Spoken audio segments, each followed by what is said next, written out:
Bueno, pues conforme teníamos previsto, vamos a comenzar el seminario para desarrollar programas de protección civil en las obras de construcción. El seminario va a constar de dos partes. Una primera parte, esta que estamos ahora viendo, es una descripción, una parte teórica en la que vamos a definir el contenido, a explicar las diferentes partes o apartados que debe de tener el programa de protección civil para las obras. Y en la segunda parte vamos a ver un supuesto práctico de desarrollo. Así pues, comenzamos. Esta primera parte vamos a tratar todos estos asuntos que vemos aquí, que no es ni más ni menos, tal como se puede observar en la imagen, pues la secuencia de actuaciones que nosotros, como profesionales, como especialistas en prevención de riesgos, deberíamos de establecer, si no exactamente igual, algo similar para desarrollar lo que sería el programa de protección civil de la obra.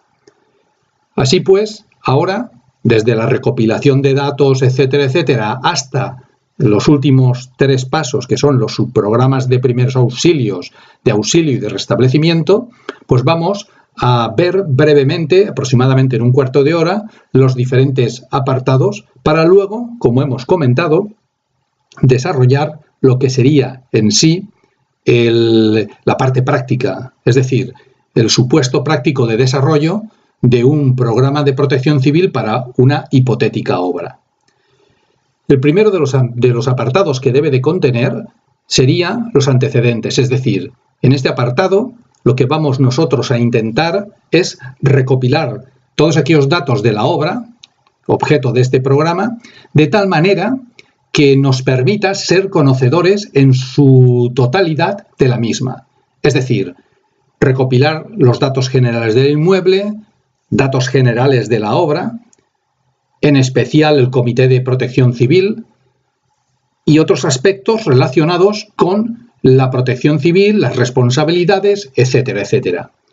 Una vez hayamos recopilado toda esta información, ya estaremos preparados para conocer o realizar un autodiagnóstico y conocer la situación en que se encuentra, la situación en materia de riesgos de protección civil con que se encuentra nuestra obra. Esto nos permitirá, realizar este cuestionario, nos permitirá garantizar que el proceso constructivo va a contar con un programa de protección civil eficaz, acorde con la propia obra en sí, su naturaleza, sus circunstancias, etc.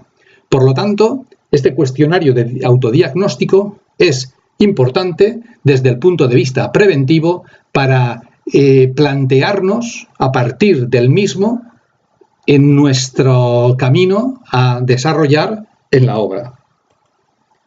Una vez tenemos los aspectos anteriores, es cuestión de empezar con el subprograma de prevención, es decir, con definir el Comité Interno de Protección Civil, que no va a ser ni más ni menos que el órgano encargado de realizar dos funciones principales.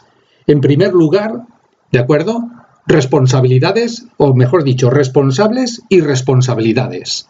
Es decir, el Comité Interno de Protección Civil estará integrado por una serie de responsables que de alguna manera asumen unas responsabilidades y en consecuencia, ¿vale?, en su segunda vertiente estarán cualificados y capacitados para identificar los riesgos a los que la obra, por las condiciones climatológicas, por la zona en la que se está realizando, por la ubicación de la misma, pues pueden suceder. Es decir, que estos riesgos se podrían materializar en un hecho.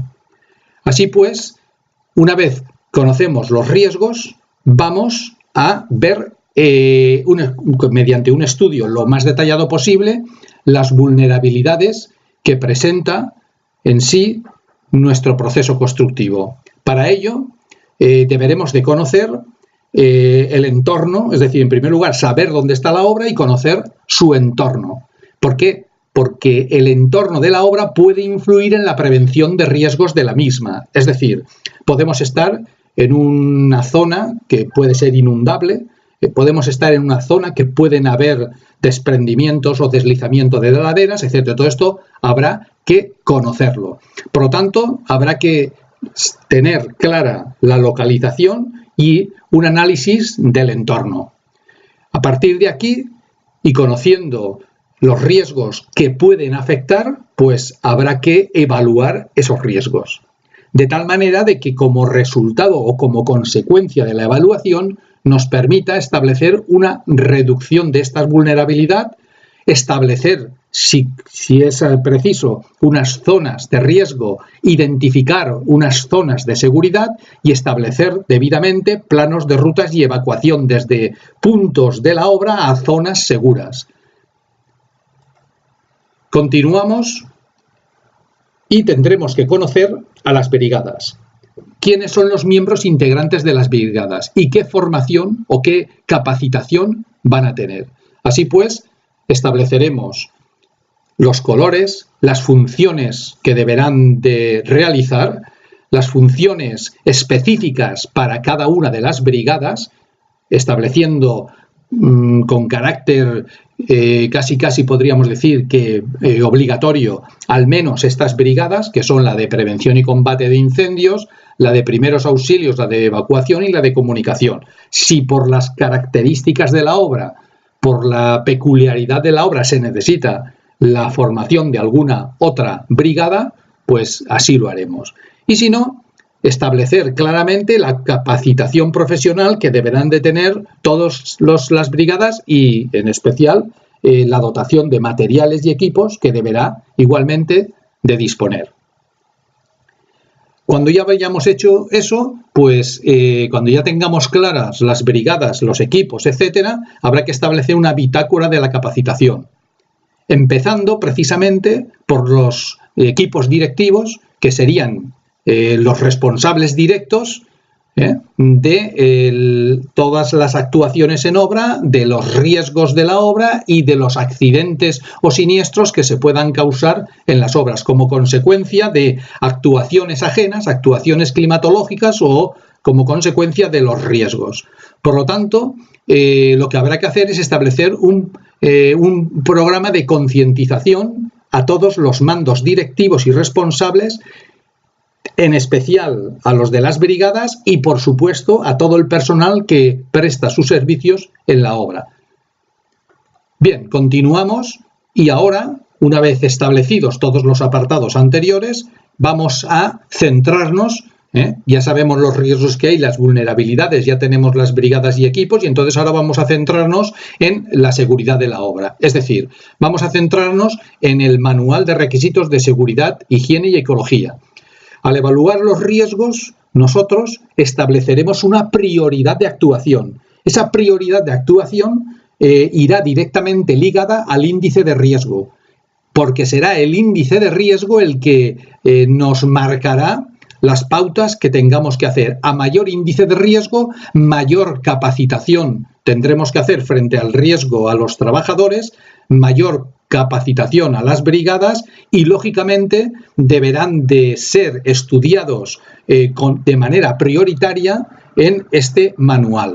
Ahora bien, ¿qué sucede cuando el riesgo es bajo? Pues si el riesgo es bajo o despreciable, lógicamente el análisis obtenido de esa evaluación de riesgos la dejaremos a posteriori, para última instancia. Este manual de requisitos de seguridad e higiene no es ni más ni menos que establecer unos protocolos o unas acciones a desarrollar en la obra. Y esas acciones son política de seguridad, higiene y ecología, reglas generales, cómo accederemos a la obra y a sus instalaciones, en especial el personal ajeno a la obra, y si es preciso prohibir la entrada de personal ajeno a la obra, se prohibirá. Hablaremos también del lineamiento para choferes, de los equipos de protección personal, etcétera, etcétera. Y así, de ese modo, nosotros estableceremos un manual de requisitos de seguridad, higiene y ecología que podremos decir que será lo que deberíamos, mejor dicho, entregar a todos los trabajadores para que sean conscientes de las diferentes actuaciones que se tienen que hacer en materia de seguridad, higiene y ecología. Sin descuidar, además de tener este manual, además de haber tenido equipos y brigadas nombrados, además de haber hecho el chequeo de los puntos críticos, etcétera, pues no podemos olvidarnos que en obra vamos a utilizar una señalización. Entonces, habrá que establecer, pues en cierta medida, dónde vamos a colocar la señalización de la obra, qué tipo de señalización vamos a colocar, cuándo vamos a colocar esa señalización. Hay que tener en cuenta que la obra es cambiante con el tiempo. Por lo tanto, si la obra evoluciona con el tiempo, querrá decir que no desde el principio de obra deberán de mantenerse las mismas señales que a final de obra. En algunos puntos aparecerá el riesgo de cargas suspendidas y caída de cargas suspendidas, y en otros procesos o en otros puntos de la obra, pues ya no, porque ya no habrán riesgos de que se caigan este tipo de objetos. Por lo tanto, quiere decir que la señalización será cambiante y esto habrá que reflejarlo en el programa que estamos desarrollando. Con relación al combate de incendios, hay que tener en cuenta de que es difícil que en la obra, ya que no se utilizan muchos materiales combustibles, por lo menos inicialmente en las fases de estructura, pues que se tenga el riesgo excesivo de incendios. Pero siempre hay que contemplarlo porque evidentemente el riesgo de incendio siempre va a estar latente, porque vamos a utilizar desde soldaduras hasta vamos a utilizar otro tipo de técnicas como por ejemplo calentamiento de placas de aislamiento, etcétera, etcétera, para poderlas doblar, etcétera, y que en cierta medida no estamos exentos de tener el riesgo de incendio. Por lo tanto, habrá que definir la adquisición de medios, tanto de señalización como de medios de combate contra incendios, es decir, extintores, extinguidores, etcétera. ¿De acuerdo? Mantenimiento preventivo y correctivo. Bueno, pues ya hemos desarrollado prácticamente el plan o el programa de protección civil y deberemos de tener en cuenta una cosa.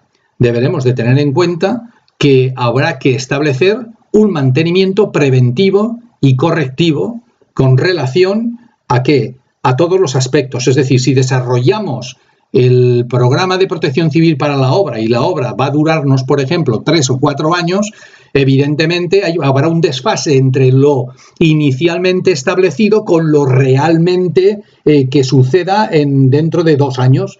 Así pues, habrá que establecer un mantenimiento en cuanto a los equipos de protección, en cuanto a las revisiones necesarias para todos los aspectos relacionados con la seguridad e higiene, etcétera.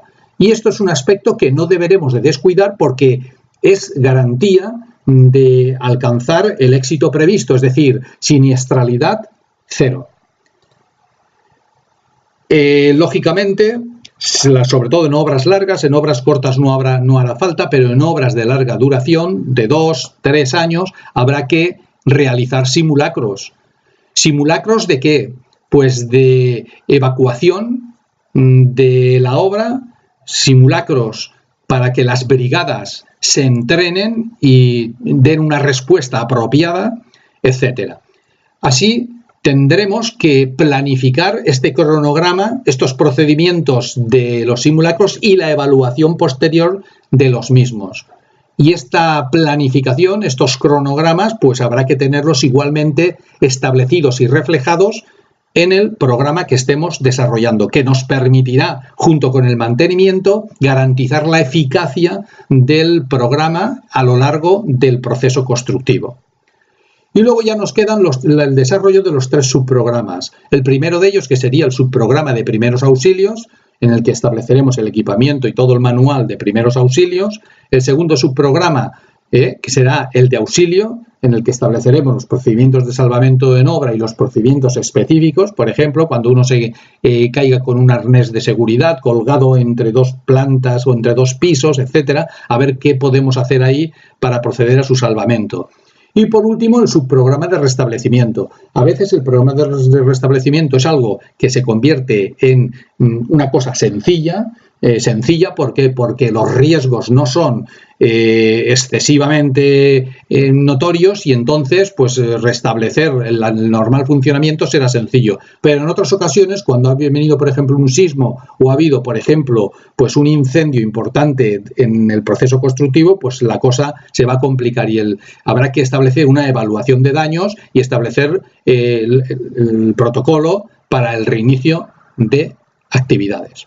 Pues bien, todo esto, que es lo que prácticamente vamos nosotros a ver ahora, desarrollando un supuesto práctico para que sepamos cómo lo podemos desarrollar. Porque claro, todos, en principio, cuando hablamos del programa de protección civil, pues uno piensa en la experiencia, piensa también en que ya dispone de suficiente material y que ya tiene cualificación profesional para desarrollarlo.